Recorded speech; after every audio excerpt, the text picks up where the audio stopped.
Hi guys, narito ang ika-58 na kabanata ng pagbalik sa nakaraan ng makapangyarihang mandirigma at strategies. Tara at simulan na natin ang kwento.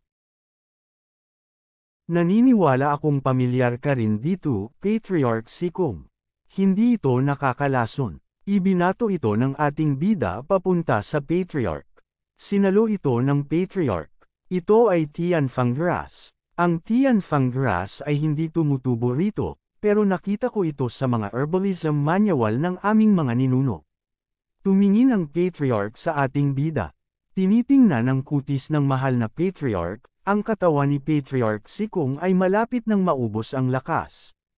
Kahit na ang isang tao ay may legend rank na paglilinang, pagkatapos ng kamatayan, wala na siyang iba kundi isang bungkus ng mga tuyong buto. Natigilan ang Patriarch. Habang nakatingin lang ang ating bida, nag-iisip ang Patriarch. Mga tao, pakuluan ang gamot. Pag-ingay ng mga halamang gamot. Lumapit ang isang babaeng may dalang gamot. Uminom ang Patriarch. Hindi niya nagustuhan ang lasa. Bigla itong napasuka. Sabi ni Hanggayo, Ama. Sabay tutok ng espada sa leeg ng ating bida. Kung may mangyayaring masama sa ama, ibabaon kita kasama niya. Hanggayo, umatras ka. Huminga sa ilong ang Patriarch. Kung talagang mayroon kang paraan para gamutin ito, bakit hindi ka magmadali at ibigay ito para mailigtas ko ang iyong buhay? Sabi ni Niel Lee, kung ibibigay ko ang paraan ngayon, walang garantiya na hahayaan akong umalis ng mahal na Patriarch. Mahal na Patriarch, mas mabuti kung hindi mo ako gagawin na tanga. Bata, kung hindi ka makikipagtulungan. Mayroon pa akong daan-daang at libu-libong paraan para buksan ang iyong bibig. Tumatawa lang ang ating bida. Ang ilang mga tao, kung sila ay masama, kapag nahaharap sa ganitong banta, ay may posibilidad na baguhin ang lunas bago mamatay. Ipinakita ang dingding. Tumawa ang Patriarch, Pamangkin Lei Zuo, maganda ang lakas ng loob mo. Ang nangyari kanina ay isang pagsubok lang para sa iyo. Ikaw ay tunay na isang descendant ng pamilyang Silverlight. Natutuwa ako. Tumawa rin ang ating bida, ngumiti na rin ang tiyuhin, syempre hindi ako ganoong uri ng tao. Ang tanging layunin ng aming pamilya na nagsaliksik ng lunas, hindi ba para iharap sa pamilyang Silverwing? Para gamutin ang sakit ng tiyuhin, hahanapin ko ang lunas kahit na harapin ko ang kamatayan. Ito ang lahat ng Tianfang grass na mayroon ako, dapat ay mapawi ang sakit ng tiyuhin sa loob ng ilang buwan. May hawak ang Patriarch ng isang bag. Salamat pamangkin. Mula ngayon, ang mga lupain na pinamamahalaan namin ng Silverwing, ay tahanan din ng pamangkin.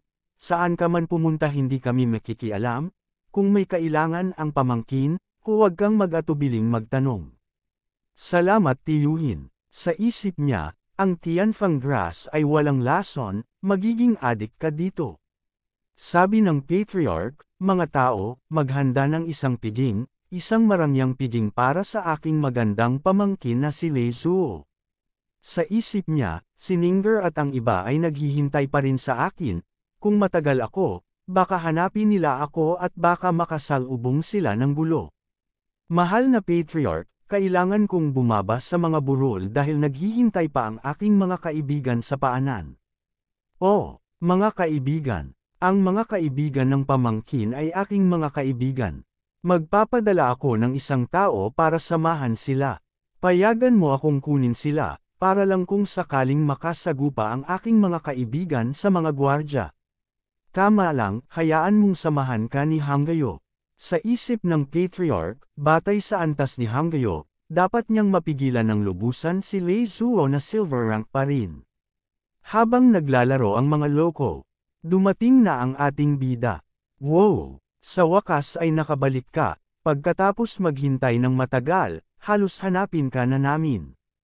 Pagkatapos umakyat sa bundok, hindi ko akalain na makakasalubong ko ang isang tiyuhin mula sa pamilyang Silverwing.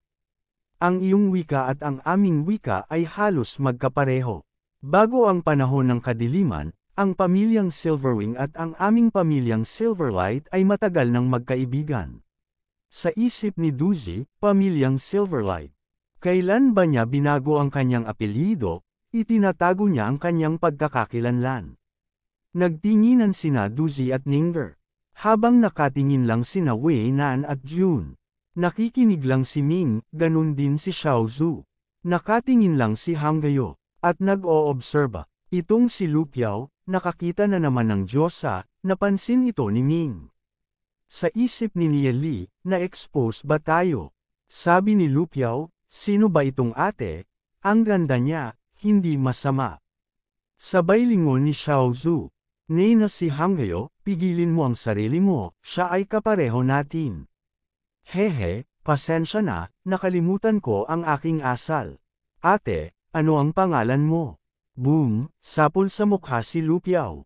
Habang ginugulp si Lu Piao, sabi ni Hang Gayo, tara na. Nagsimula na silang maglakad. Huminto ng sandali ang ating bida. Sabay kindat nito. Naintindihan naman ito ng kanyang mga kasamahan. Nakabalik na sila, ang palasyo sa tuktok ng higanteng puno. Pamangkin, halika, hayaan mo akong mag-toast sa iyo. Sabi ni Nia Li, mga bata pa tayo, magteteya na lang tayo. Haha, syempre, pamangkin Lei Zuo, habang narito ka sa aking pamilyang Silverwing, ikaw ay isang VIP, tandaan ng lahat, saan ka man pumunta, walang sinuman ang dapat pumihil sa iyo, kung mayroon kang anumang kahilingan, dapat nating gawin ang lahat para matupad ang mga ito. Lei Zuo, pagtataka ng mga ito, anong uri ng santo siya? Para matanggap ang pabor na ganito mula sa Patriarch. Ang mga ito ay lahat ng kaibigan ng pamangkin na si Lei Zuo, natural na sila rin ay mga mahalagang bisita ng aking angkan na Silverwing, dito sila ay parang pamilya, hindi na kailangang magpigil. Natigilan ang dalawa sa pagkain. Nagpasalamat sila sa Patriarch. Napansin ng ating video si Ninger na hindi gumagalaw. Tinapik niya ito. Sabi niya, huwag kang kabahan. Maririnig pa rin ang hampas ng letigo. Patuloy ang paghampas sa lalaki. Sabi ni Ninger, sino ba siya? Sabi ni Nia Li, isang tao mula sa angkan ng Silverwing. Ibinulong niya kay Ninger, ganito ito. Ipinaliwanag niya ito ng isang beses. Ang kanyang mga magulang ay parehong namatay, at siya ay pinahihirapan mula noon, napakasadya. Ang biktima ng isang alitan ng pamilya. Ipinakita ang lalaki. Sa isip ni Nia Li, hindi naman masama ang kanyang mga kakayahan, kung kaya lang siyang sumali sa aking koponan. Pero para direktang iligtas siya, may panganib. Tiyuhin, may kahilingan ako, hindi ko alam kung papayag ka. Ano iyon? Maaari kang humiling ng anumang gusto mo. Gusto ko ang taong iyon. Tiyuhin, gusto ko ang taong iyon. Ha? Sino? Para saan mo gusto ang taong iyon? Alam kong ang taong ito ay isang tinak sa laman ng tiyuhin, at isang traidor ng pamilyang Silverwing, isang taong malulugod na alisin ng tiyuhin, pero patuloy na pinagkakagapos ng tiyuhin dito at patuloy na hinampas para magsilbing babala sa ibang mga miyembro ng angkan. Sa totoo lang, naisip ko ang isang mas magandang gamit para sa kanya. Nakikinig lang ang Patriarch. Napainom ito. Anong gamit? Pagsubok ng gamot. Kahit natiwala ako na magagamot ko ang sakit ng tiyuhin, ang mga sangkap na magagamit ko ay limitado. Kung sakaling mali ang sukat ko kapag nagluluto ng gamot, iyon ay isang mabigat na responsibilidad para sa akin. Ang paggamit sa kanya para subukan ang gamot ay magiging madali ring magamit siya sa pamilyang Silverwing ng isang huling pagkakataon. Nakikinig lang ang Patriarch. Nakikiramdam ang ating bida habang umiinom ng tubig. Sabi ng Patriarch, sige, gagamitin natin siya bilang paraan para subukan ng pamangkin ang gamot. Sa isip niya, ang antas ng paglilinang ni Lei Zuo ay hindi mataas, at ang kanyang mga kaibigan ay nasa aking kamay. Duda akong makakagawa siya ng anumang panlilin lang. Bukod doon, mayroon din akong isa pang kahilingan. Napagtanto kong ang teritoryo ng tiyuhin ay gumagawa ng maraming scarlet blood crystal. Maaari mo bang ibigay sa akin ang ilan sa mga ito? Scarlet blood crystal, marami kami rito. Maaaring kumuha ang pamangkin ng gusto niya. Kung hindi makagawa ng gamot ang pamangkin sa loob ng ilang buwan na ito. Siyempre hindi posible, pero maaari akong magreseta ng ilang gamot para sa tiyuhin na maaaring mapawi ang mga sintomas ng sakit, at maaari ring maibalik ang ilang paglilinang ng tiyuhin. Sa isip niya, ang pagbawi ng aking paglilinang Pagkatapos lumala ang aking sakit, maraming mga karibal na pamilya ang naging hindi mapakali. Sabi ng patriarch, sige, mapapagod ko ang pamangkin. Sa isip niya, ang aking kapangyarihan ay ang pinakamalaking haligi ng aming pamilya, okay lang na maghintay ng ilang sandali. Sa isip niya, walang paraan na makukuha mo ang buong formula mula sa akin. Kailangan kong magkaroon ng isang bagay para kontrolin sila. Tiyuhin, para magawa ang buong lunas, natatakot akong kailangan kong umalis sa dimensyong ito para sa labas ng mundo. Ang labas ng mundo, hindi na kailangang tanggalin ang buong tribo para dito, kailangan lang ng ilang tao para mang-alap ng mga halamang gamot. Kung ganoon, paano ka makakapunta sa labas ng mundo? Pagkatapos dumating ang aming mga ninuno dito, hindi na sila umalis. Sa kapatagan na malayo rito, mayroong teleportation array. Gayunpaman, para maisaaktibo ang array na iyon, kailangan ang 23 bato ng liwanag, hanggat mahahanap natin ang mga bato ng liwanag, makakaalis tayo. Sa isip niya, isang teleportation array kahit na maisaaktibo ito, maaari nating sirain ito anumang oras. Sige, iwanan mo na lang ito sa akin. Naayos ko na ang isang patio para sa inyong lahat, maaari kayong manatili muna doon. Ang mga mandirigma ng aming tribo ay magpoprotekta sa inyo, kaya maaari kayong tumuon sa pag-uunawa ng recipe para sa gamot. Oh, salamat, sabi ni Wei Nan. Nielle, parang nakakulong tayo. Dahil nakapasok tayo, makakahanap ako ng paraan para makalabas tayo. Huwag kang mag-alala at tumuon sa paglilinang.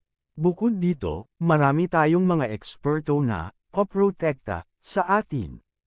Habang ipinakita ang mga bantay, maganda, tutulungan din nila tayo na mang-alap ng mga bato ng liwanag.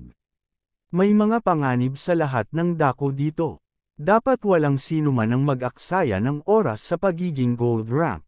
Nakikinig lang si Lupiao at Ninger. Mukhang may darating. Inililipat na ng mga bantay ang lalaki. Itinulak ng mga kawal ang lalaki, pasok ka na. Sabi ng isang kawal, Binata Lei, naihatid na namin ang traidor. Lumabas ang ating bida mula sa kanyang tinutuluyan. Pinaluhod ang lalaki. Salamat sa abala. Narito ang ilang dekalidad na table task, tanggapin mo ito. Binuksan ng kawal at inamoy. Napangiti ito. Masyadong mapagbigay ang Binata Lei. Mag-ingat ka. Ang lakas ng traidor na ito ay nasa antas ng 3 star gold rank. Mayroong parehong selyo at pisikal na pagpigil sa kanya, hindi ka na kailangang mag-alala. Sabi ng kawal, kung gayon ay aalis na muna kami. Sige, lumingon siya sa lalaki. Lumapit siya dito. Tumingin ang lalaki. Shay, ano ang pangalan mo? Natigilan ang lalaki. Duan Jian. Ah, okay. Umupo siya, kung bibigyan kita ng kaunting pagkakataon para mag-higanti, ano ang gagawin mo? Nakikinig lang ang lalaki. Hindi ako miyembro ng pamilyang Silverwing, at wala rin akong magandang impresyon sa kanila. Kung mayroon talagang ganitong pagkakataon, tiyak na kukunin ko ang ulo ng matandang bandido na si Sikong. Tutulungan kita. Siyempre, hindi ako pupunta para makipaglaban kay Sikong Yi. Ayaw ko sa kanila, pero wala rin akong sama ng loob sa kanila. Pero matutulungan kitang maging malakas, at bibigyan kita ng kalayaan. Kung talagang matutulungan mo akong maghiganti, handa akong sumumpa ng katapatan sa iyo. Magiging tapat ako sa iyo habang buhay, at hindi ka kailanman ipagkakanulo. Russell, may nilabas na tableta si Nieli, halika. Kainin mo ito. Pinakain niya ang tableta sa lalaki. Kinain na ito ng lalaki. Sabi ni Nieli, ang tiwala mo. Hindi ka ba nag-aalala na sasaktan kita? Paakyat na si Meng. Natigilan ang lalaki. Kung matutulungan mo akong maghiganti, ang buhay ko ay sa iyo. Kung gusto mo ito, maaari mo itong kunin anumang oras. Manang, napakaganda ng iyong determinasyon. Kung ganoon, mayroon akong paraan. Ito ay maaaring magpapalakas sa iyo, at makalampas pa nga sa kapangyarihan ng legend rank. Pero magdurusa ka ng maraming sakit at pagpapahirap, handa ka ba? Ngumiti ang lalaki. Ako ba, Quan Jian, ay hindi pa ba nagdusa ng maraming sakit at pagpapahirap sa aking buhay?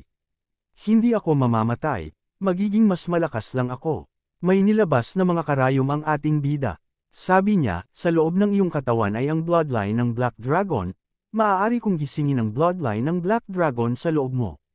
Bilang isang descendant ng Black Dragon, kapag nagising na ang bloodline, makakarating ka ng hindi bababa sa legend rank. Sinasabi mo bang magagawa mo akong isang legend rank expert? Tama iyon. Ang kapangyarihan ng dugo ng dragon ay hindi ganoon kasimple. Kahit ang pinakamahina na mga tribo ng dragon ay pantay sa mga legend rank expert. Ang tanging problema ay kailangan mong tiisin ang di makataong pagdurusa sa loob ng halos 10 araw. Kapag nalampasan mo iyon, ang iyong pisikal na kakayahan ay nasa legend rank, pero malayo pa rin ito sa isang tunay na legend rank. Bago maabot ng iyong kapangyarihan ang isang sapat na antas, kailangan mo munang magtago at magtiis. Huwag mo nang sabihin ang 10 araw, kaya ko pa ring tiisin kahit na 10 taon. Huwag kang masyadong magmadali. Halika, huwag kang magmadali. Una, daliseyan ang tableta na iyong kinain at bawiin ang iyong lakas muna. Kapag nakabawi ka na ng lakas, magsisimula na tayo. Ipinakita ang tinutuluyan nilang bahay habang may lumilipad na Thunderbird. Tinusok na ng karayom, 33, 34, panipi tuldok-tuldok-tuldok, bilang 35, 36. Sumigaw ng malakas si Duan Jian. Boom, naglabas ng matinding aura. Nakita ito ni Ming. Patuloy ang pagsigaw ni Duan Jian. Pop, pop, crumble, crumble. Napansin ito ng dalawang bantay. Ang traidor na si Duan Jian ay hindi kailanman nag-ingay sa kabila ng patuloy na paghampas sa kanya araw at gabi. Ngayon, pagkatapos lang makapasok ng ilang sandali, naririnig ng kawal ang pagsigaw. Ang binata Lei Zuo ay mukhang napakabait at may kultura. Pero talagang nakakatakot siya kapag pinahihirapan niya ang mga tao. Kung mahal na patriarch, nagsimula ng subukan ng binata Lei Zuo ang kanyang gamot. Ang mga ulat ay nagsasabi na si Duan Jian ay pinahihirapan ng walang awa. Ang kanyang mga sigaw ay maririnig mula sa malayo. Oh, ang batang ito, talagang may talento nga. Ama, naisip ko ulit, medyo kainahinala pa rin itong si Lei Zuo. Hey, hindi naman yun problema. Hanggat may pag-asa na mapagaling ang sakit ng ating angkan, kapakipakinabang pa rin siya sa atin. At least, kailangan nating maghintay hanggang makuha natin ang kumpletong recipe mula sa kanya bago natin siya patayin. Nakikinig lang si Hanggayo. Patuloy pa rin ang pagsigaw. Hinampas niya ang ulo niya sa sahig. Hindi mo talaga siya ginamit para subukan ang gamot, di ba, Nia Li? Siyempre hindi. Binigyan ko siya ng pagkakataon. Kung gaano kalayo ang kanyang mararating ay depende sa kanyang kapalaran. Huwag na nating pakialaman siya, at bumaba na tayo para maglinang. Patuloy ang pagsigaw. Lahat sila ay bumalik sa kani-kanilang silid, at nagsimulang tumuon sa kanilang paglilinang. Nagpadala rin si Sikong Yi ng mga tao para maghatid ng maraming Scarlet Blood Crystal. Sa ikatlong araw, si Xiao Ninger, na naglilinang ng Wind Lightning Winged Dragon Technique, ang unang nakaabot sa gold rank. Sa mga sumunod na araw, ang iba ay sunod-sunod ding nagsimulang umabot. Si Nia Li na lang ang natira. Naglilinang ng Heavenly God Technique, ang kahirapan ng pag-abot para sa kanya ay ilang ulit na mas mahirap kaysa sa iba. Pumapasok ang mga daloy ng enerhiya sa loob ng Soul Realm. Pero dahil sa napakaraming Scarlet Blood Crystal, hindi naman ito ganoon kahirap. Ang Soul Energy ay sapat na para mapuno ang Soul Ocean. Ngayon, para i-compress ito. Nasa gitna na ang mga enerhiya ng Scarlet Blood Crystal. Sumipsip ulit. Compress. 2 beses. 3 beses. Ang Soul Energy ay nakompress na sa 7 ulit ng orihinal. Makikitang nagliwanag ito. Handa na. Lumakas ang pagliwanag nito. Naglabas ng aura ang ating bida. Nag-react ang puno sa loob ng kanyang Soul Ocean. Lumalaki. Sa paglaki nito, konektado na ito sa kanyang dalawang demon spirit. Sa Food Panda at ganoon din sa Shadow. Napansin ito ng ating bida. Sa isip niya, kaya pala ang soul energy sa soul ocean ay maaaring maging isang konkretong bagay.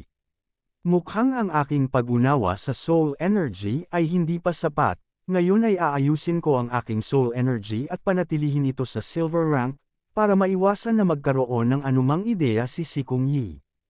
Nang matapos ni Nia Li na ayusin ang kanyang aura, 10 araw na ang lumipas. Kinaya ni Duan Jian ang 10 araw na paghihirap at sakit. At dito nagtatapos ang kabanata. Maraming salamat po.